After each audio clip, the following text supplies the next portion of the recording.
Hi guys, and today I've got for you the MG ZS EV. This is the latest model. It was introduced at the tail end of last year, that's 2021. It's had extensive updates. Now, I did review the previous edition of this about a year ago. I'll put the link for that above or in the description below. I also took it on the longest journey, about 200 miles. I wanted to see what it would be like to run an electric car over that duration. And again, I'll put the link for that below. Now, at the time, I really liked it. I thought it was quite simply the best value, family-sized SUV that was fully electric that was available at that time.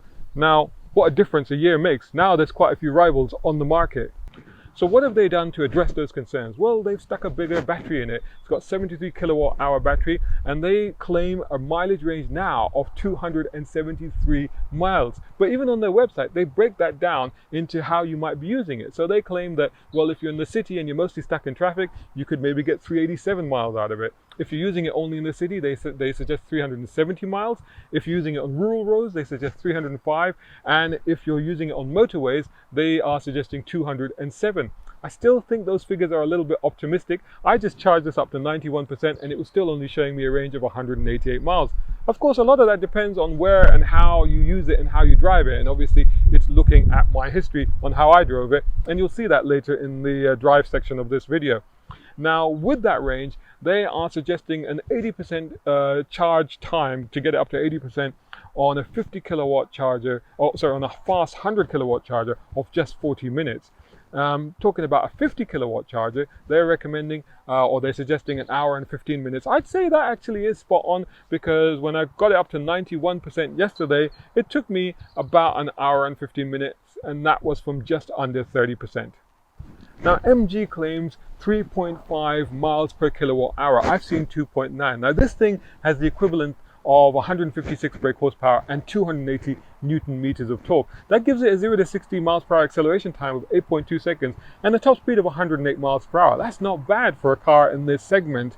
Now, I do like the update. I like it. It feels crisper. It feels fresher. But at the front, it's very distinctive with that sort of grated grille. I don't know if you can call it a grille now because it's just a panel, but it's got this sort of corrugated, grated sort of look about it. And the charger, of course, is hidden in there in a flap just behind, just on there. How can you tell that it's an EV from the back? Well, it says EV and there's no tailpipe, so it's fairly obvious. Get it in this Battersea blue. I think it really stands out.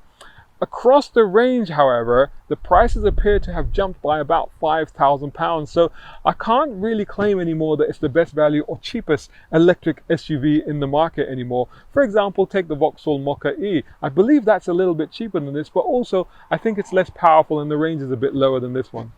Well, how much is it then? Well, the SE model starts at 29,500. Then the Trophy, which has leather upholstery, it's got heated seats, wireless charging, panoramic sunroof, etc., and a load of other features, that is £33,000. Now, this one is the Trophy Connect, which I think basically means it connects to the internet, so it gets additional services and updates, etc. That's another £500. Now, like I said, I have reviewed one of these before. Structurally, it's pretty similar, but nonetheless, I'll have a quick look at the boot, the rear, and of course, we will check out the front because there's been a few updates in there, and then of course, we'll take it for a drive, and we'll do that right after this.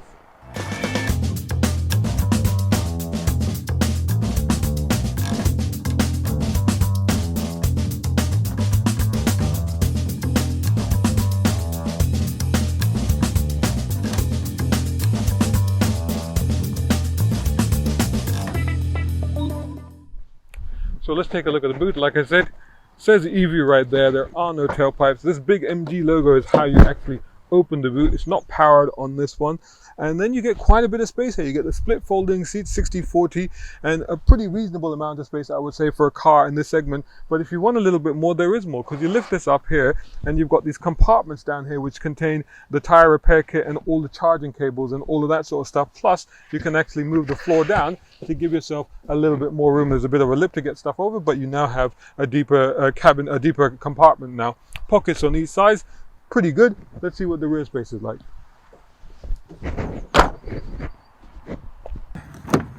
Right then, here we are, and this is my first time in the back of the MG ZS EV 2021 model. I gotta say, it does feel a bit nicer in here than before. I don't know if it's just because of the leather seats, but also now there is a cup holder with actually cup holder. I mean, armrest, I should say, cup holder. The cup holders are in the armrest, and this is an armrest, not a cup holder. Not a bad place to be. Just as before, I have to put the headrest up, and that makes it a little bit more comfortable. But this seat is set for me, for my driving position. I'm 6'2" with long legs, as you can see. But as you can also see, I've got room to spare here. So actually very generous in the rear cabin compared to some other SUVs in this segment. I could ride in here, no problem at all. It's a little bit upright, but that's not really an issue. I don't think these are reclining or moving, but other than that, not a problem. There are child seat Isofix anchor points. You can see that there and there.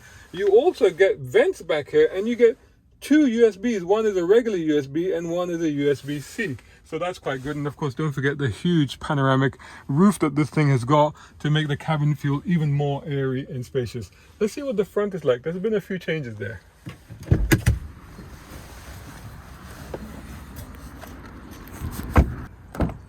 So here we go. No doubt that this is an EV. Wherever it can, it tells you. But once you're inside, there isn't really too much in here to tell you that. But a nicely done cabin, not bad for this value end of the market. This is soft touch, nice. It's not, it looks like carbon, but it's not. It's nice soft touch padding. This is also soft touch, and this is nicely done, inspired by maybe other brands, Audi. But it's all very nicely done. But that's all quite familiar to how it was before. And this bit here, I have an issue with this, but this has got a cover for the cup holders like that.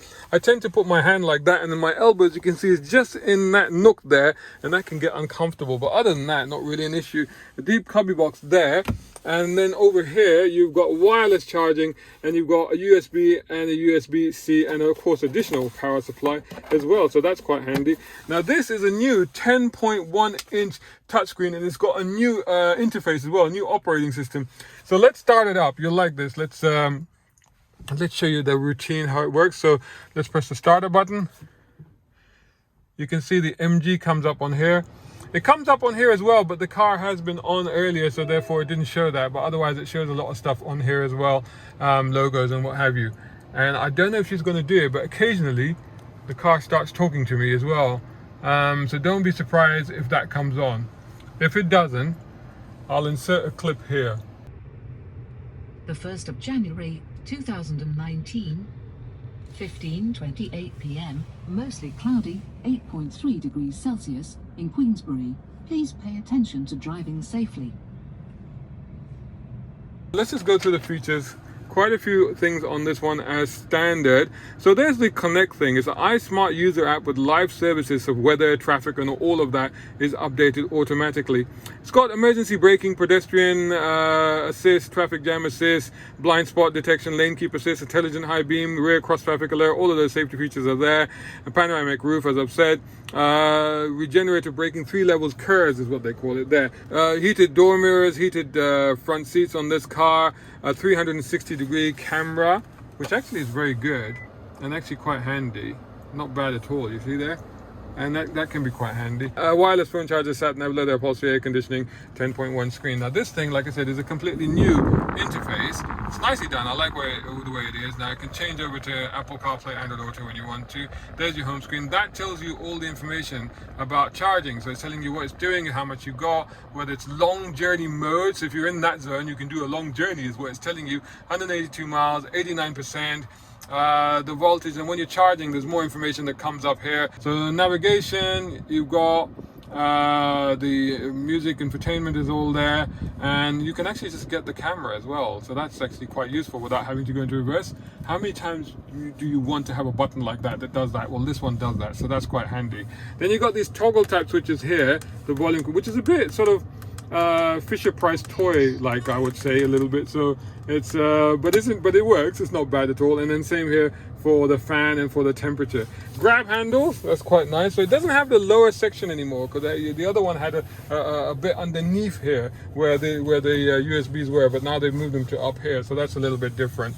The steering is rake adjustable but not reach adjustable. In here you've got tons of information now. This is all digital, the whole thing is digital. And if I scroll through, you can see that's lane keep assist, safety, and all the rest of it. So you've got the tire pressures, it tells you the battery situation. You can control lighting inside, and then this is the stuff that's interesting, because this tells you well, you've got 2.2 miles per kilowatt hour is what it's now down to, and that's my current journey. So this is my overall journey. Here you go, 97 miles, 18 miles per hour, 2.8 miles per kilowatt is what I've achieved. That's over 5 hours. Currently on the right is showing you 89% battery available. Now the bit on this side actually is the power. Now of course I can't rev it, it doesn't do that, but when you're driving it, as a percentage, it tells you how much battery power you're using. When you lift off using the regenerative braking system, it will go down to like minus 20, minus 25, and that's how much you're recouping at the time. And of course, you're doing that a lot around town, hence you get more mileage out of the car. And of course, on the other side is the speed. So again, talking about the modes, from down here, I can select the mode. It's in normal, you've got sport mode, and then you've got eco mode as well. So I'm normally driving it in normal, hasn't made much difference, but we might use sport later on, I think, when we find some nice roads. And then this is the curve, and you just see, you can just see the change right here in this little corner over here. So there's a number that changes. It doesn't do the one pedal thing, but it does do regenerative braking to an extent, so you can feel it to a little bit. It's got adaptive cruise control, which is there on that stalk there, which is a little bit awkward to see, so I don't know why it's down there. Maybe they should have moved it a bit lower. And then you got remotes on the steering. Otherwise, nice bit of trim here, the same stuff that's on there. That all looks good. It's reasonably comfortable, quite spacious, not really an issue. Visibility all around hasn't been an issue. The mirrors are good, and of course with the roof, it makes it all nice. There's a whole lot of buttons up here to control that. Generally, it's a nice place to be, and let's see what it's like on the road, and we should do that next by taking it for a drive. Okay, so let's take this for a drive now. It's got several modes. I've got it in normal mode at the moment. I've got the curves being basically the recharge or the level of charge that you're recouping. Although this doesn't have one pedal, I've got a maximum curves, and it slows. When you lift off, it slows, but it doesn't brake. So it kind of has one pedal, but not like fully one pedal. And that changes whether you go 1, 2, or 3. So I'm in maximum curves. I have done, so far on this drive, I've done 20 miles. I started off with 76% charge, it was showing me. It's now telling me 65% charge. 149 miles of range is telling me, which is quite a bit down. I've lost like, I mean, over 20 miles. I've probably lost about 30 miles of range according to what it was showing me before. That's fine. Let's see how we get on. One of the nice things about this is that it's got a much better display, and it's giving you a lot of information. It takes a while to actually learn how to take all of that information in and to understand it. So on the left side, you've got the speed, you've got your modes. It's showing you the curves mode. It's showing you what mode you're in. So if I go, I can go into eco, and it just shows you that on the dashboard. Then I go back into normal, then I can go into sport. Oh, the car suddenly picked up a little bit. Let's put it for normal for now. The weather is atrocious today. It's really wet, it's raining a lot, but let's see how we get on. And I've got full Apple CarPlay on this connected up, so that's no problem at all. This infotainment system is so much better than before, I've got to say. So the information I'm getting on the left, like I said, I get the speed. On the right, I get the percentage of power that I'm using at this moment. So now if I'm lifting off, I've got down to minus 15, so I'm recouping. That's where the curves kicks in. So minus 15 means I'm recouping. Minus 19, minus 20, like I'm literally at a crawl. As I put the power on, 44%, I'm using 16, so depending on how much throttle I'm using. Do you get revs? Yes, you do actually, because it's giving you a diagram of the power from the battery going to the drivetrain. It's showing the motor, and next to the motor is telling you 3.3 thousand revs per minute. I've seen up to about 8,000. I don't know how high it goes, I haven't seen yet. So it gives you all that information. It shows you a little battery, so just like in the phone, so it shows you how much percentage of the battery you have, and it shows you the range. So lots of information up there as well. So far the car has been really, really comfortable, really good to drive. It's very easy to drive, it's very straightforward. You put it into drive, it drives like a normal car. Again, like getting rid of the one pedal system. One thing I will get rid of is the auto hold. It's very aggressive in this car. There's no need for it. To be honest, I can't see any reason why you would even use that, apart from maybe if you're off-roading and you really didn't want to roll backwards, if you see what I'm saying. But I don't think you would do that in this car that much. So I got rid of that. But normally it's fine. It behaves like an auto, so it holds anyway when you're on a hill or anything like that until you're ready to go. We're on some nice roads actually, so let's go up into sports mode, and now we're going to start to use up more of that battery range, that's for sure. But again, it is very wet, so there's only limited what we can do. But already, like, you know, straight away, the moment you put it into sports, it gets more eager. So straight away you feel the difference. The car is being affected quite a bit by the surface conditions. I've already found this. This is obviously this is a car that is designed not for being sporty or anything like that. It's designed for the urban environment. When you're out here, then you know it's doing the business. It's fine. But I have seen it get upset a little bit when it encounters like a puddle of water or anything like that at speed. So a little bit of aquaplaning type scenario. But a slight judder, a slight movement on the car that, you know, maybe you wouldn't be expecting. But other than that, it's been fine. I mean, like, these roads are a bit quicker, and it's, like I said, wet and slippery, but the car is absolutely fine.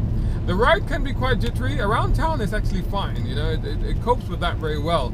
It's when the road gets a little bit quicker and a little bit more undulations and stuff like that, that you start to then feel, you can start to feel more of the transmissions coming out from the road. That's a good thing or a bad thing depending on your point of view. But it can be a little bit more fidgety than you might be expecting for this class of car in normal conditions. But in these conditions, it's a different scenario. I'm pushing it into a left-hander now. It's actually, it's, you know, despite the conditions, it's holding on very well. You know, it's not understeering too much or anything like that. I mean, there's maybe a suggestion that it might want to understeer, but I'm not really feeling it, to be honest. And again, now we've picked up quite a bit of speed in these conditions, fairly planted. Again, like, don't get me wrong, not a sports car, not intending to be a sports car, not pretending to be a sports car despite the sports mode. And you can see the ride there, like, really, the moment you get a little bit of surface discrepancies, it really starts to transmit to that to the cabin. So it's very much conducive to an urban environment, to a city environment. It's clearly what it's designed for. I was on the motorway earlier, and it was cruising fine. Again, you know, the weather conditions are terrible, but it wasn't really an issue. It's got active cruise control on here as well, so that's quite handy. So once again, building up a little bit of speed, but conditions, I mean, you know, actually it's not so bad. I mean, considering how bad these conditions, you can probably see and hear, I'm just driving into a wall of water now, you know, that's how bad things are. But it seems to be fine, you know.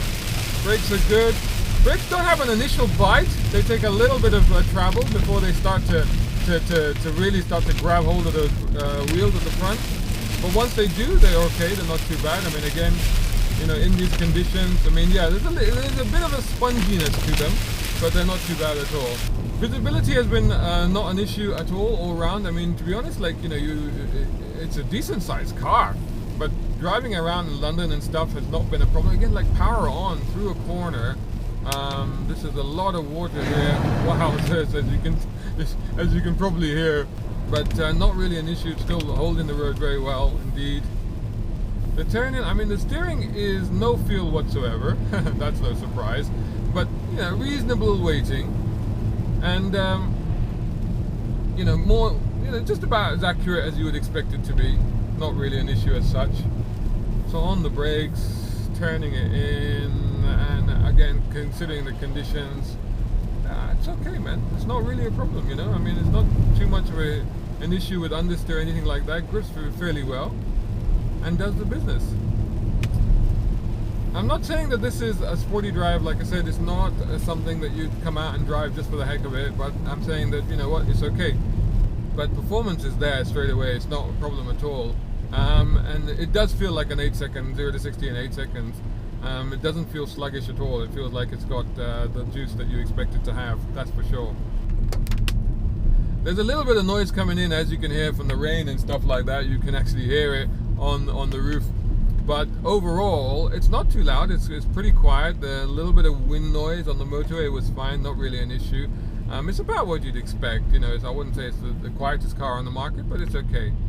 So how are we doing in terms of, as I said, we are now on 61% charge.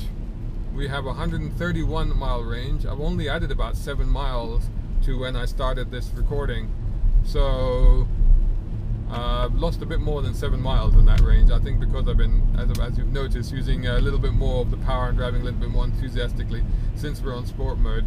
I haven't done anything else. I haven't like compromised in terms of the heating. Everything is running. I even had the stereo on before and stuff. So I'm not like, you know, taking any of the things that you might want to do when you're driving an electric car over a long distance when you're trying to conserve energy. I'm not doing any of that. I'm just driving it literally as I would drive a car normally.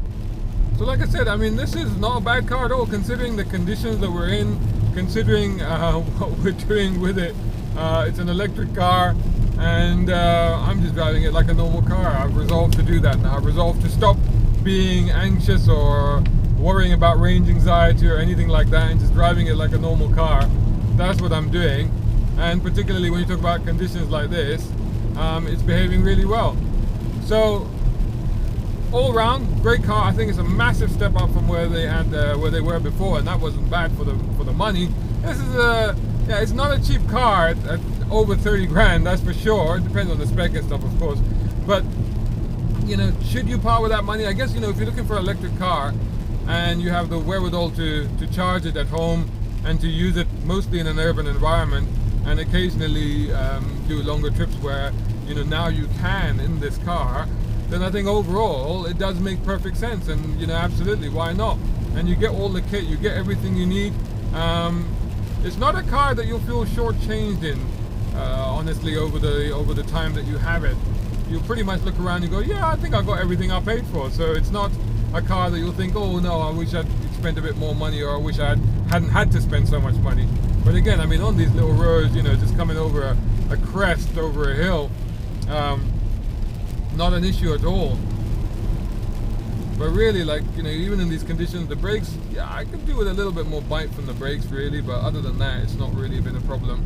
But overall, I mean, very impressive for what it is. Reasonable to drive, practical, and now with an actual usable range. I mean, just to round off where we are, 58%.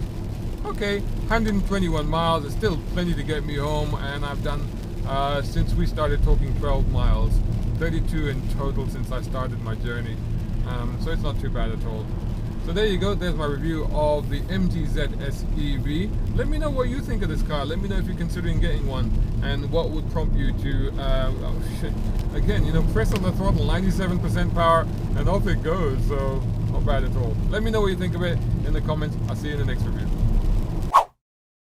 A big shout out and thanks to Jay Williams over at AirTechnic, who are top tier sponsors of Brown Car Guy. Check them out at AirTechnic Co. UK for exhausts, brakes, suspension and body kits. Plus our other major sponsor, Nayagen Solutions. Much appreciation also to tier 4 sponsors, Muhammad Ali Humaid, Tom Conway Gordon and Reza Adil. And of course all these other guys who supporting on Patreon. Brown Car Guy is eternally grateful. Hey, think about joining them over at Patreon.com Brown Car Guy. If you can't, don't worry.